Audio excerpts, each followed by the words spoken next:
stop closing up and let it go. Keep turning, step around. Keep turning. He's strategic. He's setting guys up. He's been boxing since a little kid, just like I've been boxing since a little kid. And you can tell, like, with the experience. Even with his last fight with Frank Martin, you can see Frank Martin was more so like amateur. Like, the experience he got is not on the level of, like... Gervonta "Tank" Davis, known for his powerful punches and focused mindset, sticks to a strict and carefully planned training routine to get ready for his fights. As he prepares for his rescheduled match against Lamont Roach on March 1, 2025, at the Barclays Center in Brooklyn, New York, his everyday schedule shows his strong dedication to being the best. Stop closing up and let it go. Keep turning, step around. Keep turning.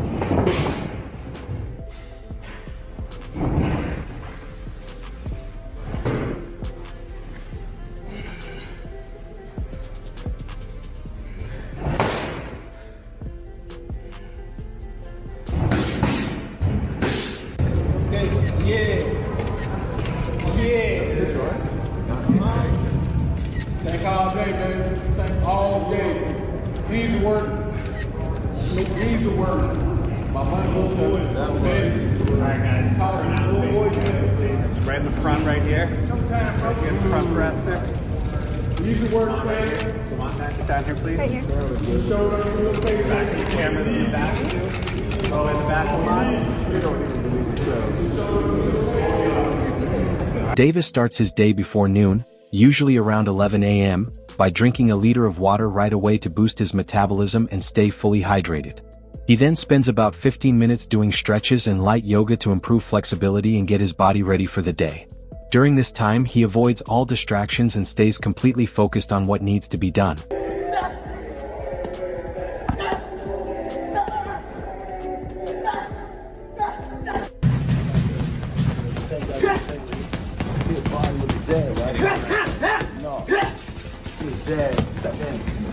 Yeah, you don't even sit because you move in off the line.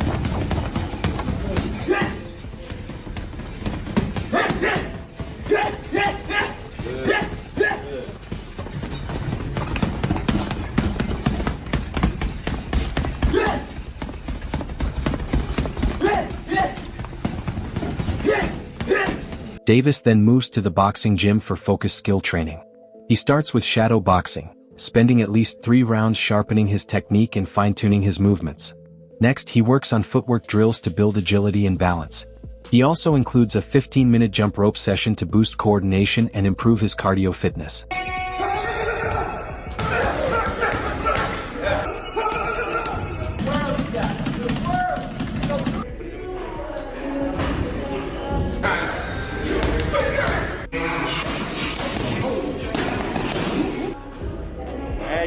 There you go. Get that.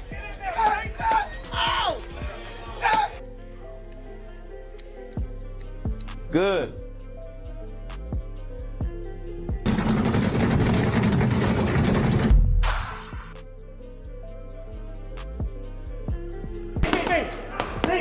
Jay.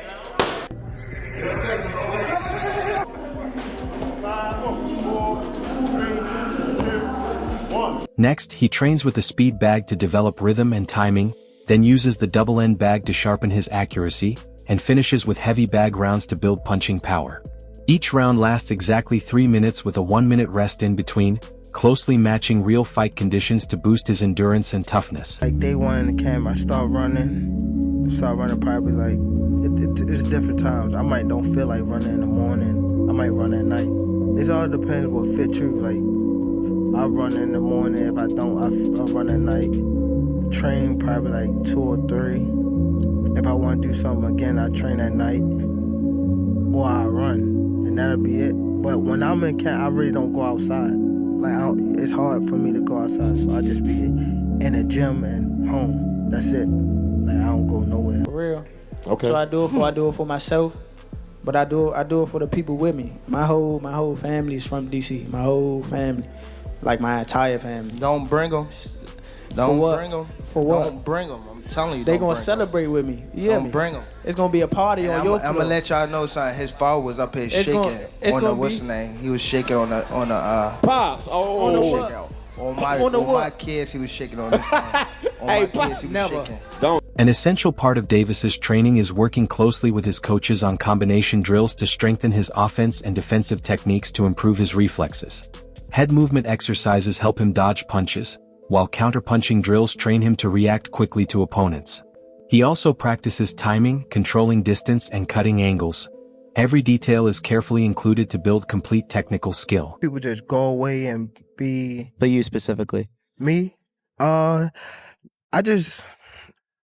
First of all, I get a camp house, out here.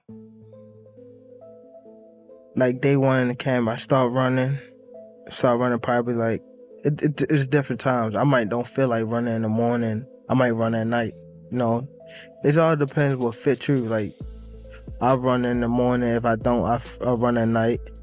Train probably like 2 or 3. If I want to do something again, I train at night. Or I run. And that'll be it. But when I'm in camp, I really don't go outside.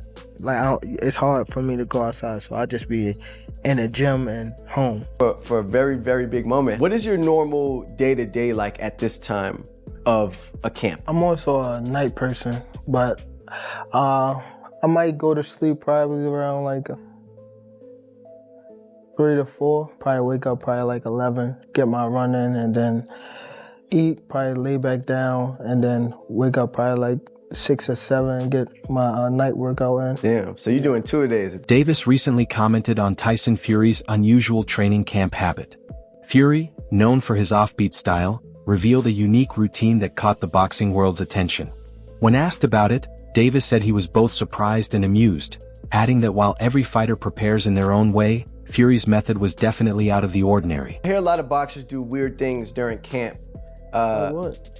I've heard like Tyson Fury said he saw 7 times a day. What? Because he wants to keep his like testosterone going. And then Marquez, when he was training to fight Floyd, he would drink his own pee. Do you have anything that you like to do during camp, like to help you get into that mode? Nah. Not like that. Nah, I think he probably be bull crapping. Like, You think so? yeah. He said it's like a scientific thing because like he feels like it gets his testosterone level and he can then carry that into the ring and like be the toughest version of himself. Man. Sex make you weak. No legs. Yeah, it make you That's weak. what I thought. Yeah. You have no legs after that. I don't He's know, crazy, bro. It makes it impressive. If he does actually do that and then Yeah. is the fighter that he is, that's impressive. He's freak nasty. That's some real freak. Davis's training is carefully guided by his longtime coach Calvin Ford, who has played a key role in developing his career and sharpening his abilities.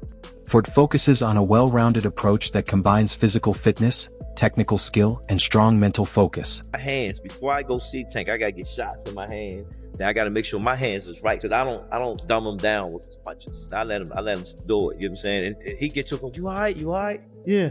It work. I just feel sorry for them guys that really pushed the button. Martin pushed the button. Y'all see how it went out.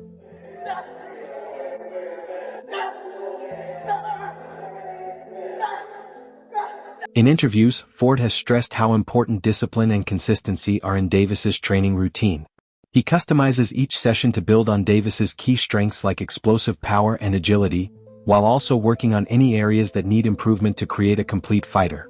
His training style includes tough sparring, smart game planning, and building a strong mindset to make sure Davis is fully ready for every opponent. Davis, what do you need to do together with you and your team and obviously your son to score that victory? We got a game plan. We're going to execute it, and we're going to get the Move results. that head, bob and weave, bob and weave. Hey, that go both ways. That go both ways. Bob and weave. Tank, what is Lamont going to learn March 1st inside that ring here at Barclays Center? Bob and weave, bob and weave. You got bob and weave. He's in what? You got bob and weave, job, bob and weave.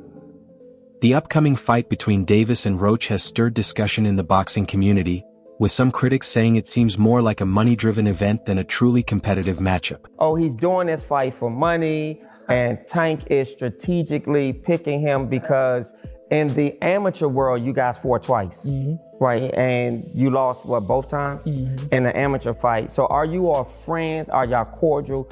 First, what's the relationship? We're cordial for You're sure. cordial? Yeah. Yeah, so... He cool to me. He's cool to you. Yeah. And you haven't heard that he said anything differently?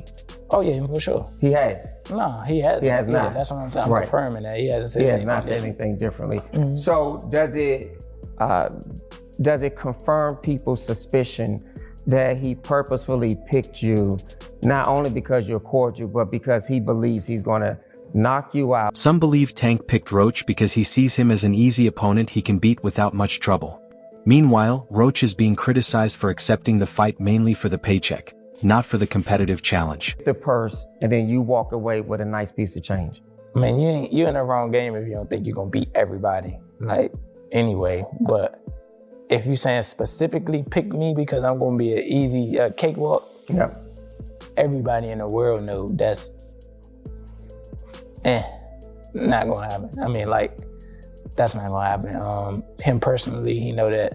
I think he chose me because I am gonna be one of the better opponents that he's faced in his entire career, honestly. Really? Yeah. However, boxing analysts like Showbiz the Adult recently shared their views on the Tank Davis versus Lamont Roach fight, saying they were disappointed and saw it as a mismatch. He pointed out that some of the top fighters in the division are avoiding Tank, which has left him with less challenging opponents like Roach. Here's my take on the fight.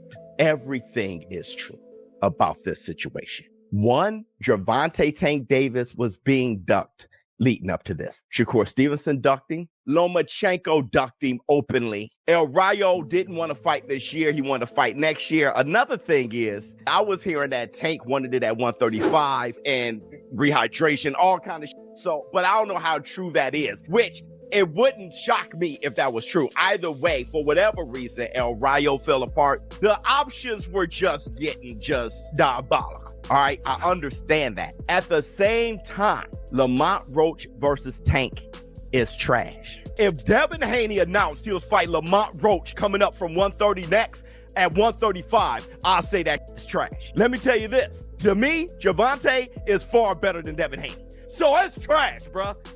It's trash. Lamont Roach agreed with that view, saying that if Tank really wanted a tougher fight, he could have gone after opponents in higher weight classes like Canelo Alvarez. However, Roach also mentioned that the idea of Tank facing Canelo isn't realistic since Canelo fights at 168 pounds in the super middleweight division. Why was it so easy when he fought Frank Martin? Frank Martin was inexperienced and nervous. You know, it is what it is. It's going to be a different fight when I'm in there. He's going to be a different fighter when he's fighting me. Hey, what's your game plan for the fight? What was that? I'm always looking for a knockout. No matter what, I'm always prepared for 12 rounds. But I'm always looking for a knockout, and if I get the chance, I'm going to try to knock. Roach made it clear that his fight with Davis isn't about the money. He sees Tank as an easy opponent and claims the match will be no big deal for him. Roach highlights that he's the current champion at 130 pounds, while Tank fights at 135.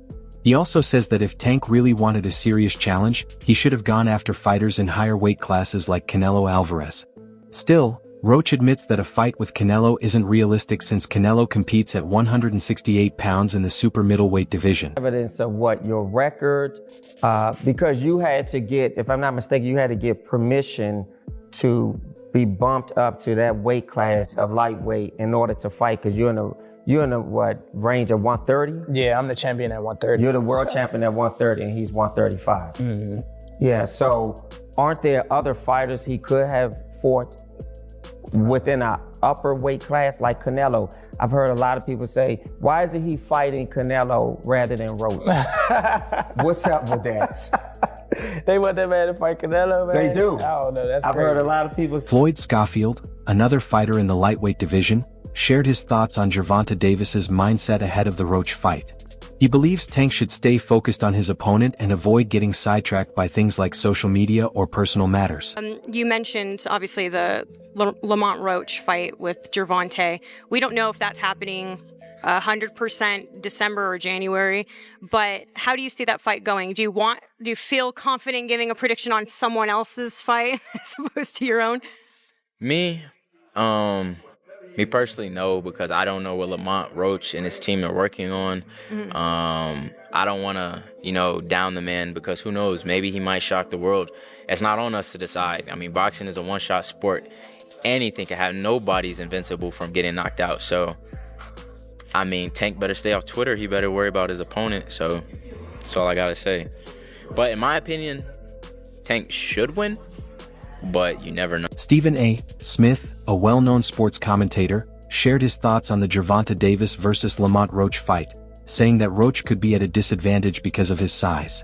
Smith pointed out that Roach seems too small for the matchup and suggested that Davis, being the bigger fighter, might have the edge. And lastly, Stephen A., last name I, of course, want to throw your way is Gervonta Davis. I know you believe in his skills. Yes, I do. Yes, I do. What do you think of his fight with Roach? Oh, sorry, go ahead. I think Roach is too small. I think Roach is too small. And that's my issue. I'm not questioning the skill set or anything like that. But it was similar to Frank Martin. You know what I mean? This guy comes in there and you got 18 fights.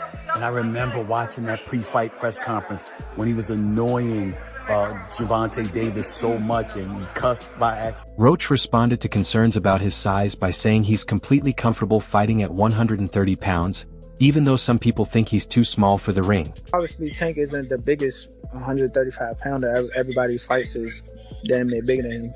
I think the only person that was smaller than him was Pitbull. You know what I'm saying? And that's just in height and stature. He was, technically bigger than Tank too. But Tank is comfortable at 135, so I don't blame him for fighting that way. But he's not a big 35. I don't see why people would like, oh, you brought up a smaller guy, woo-de-woo, blah, blah, blah. I mean, to me personally, I'm not stunned that. You know what I'm saying? They're going to keep saying that. They're going to keep saying that.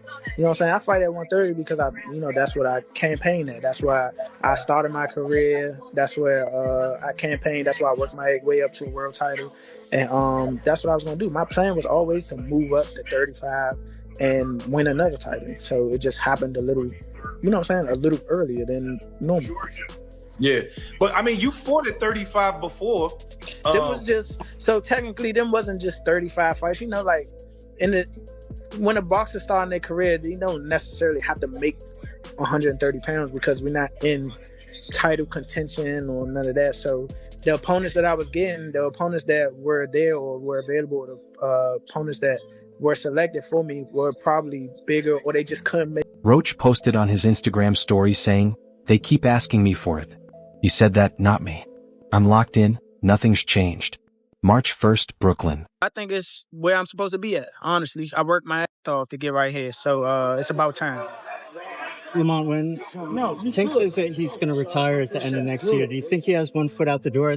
Yeah, for sure. I think that was a mistake for him to say that, especially in front of me. So, I'm going to just take advantage of him and show him why he shouldn't have said that or why he shouldn't be contemplating that. When he talks about you not bringing your family, what goes through your mind when you hear him say that? I ain't worried about that. Do you think the upcoming Gervonta Davis versus Lamont Roach fight is a must-watch event, or does it seem like an uneven matchup? Drop your thoughts in the comments below.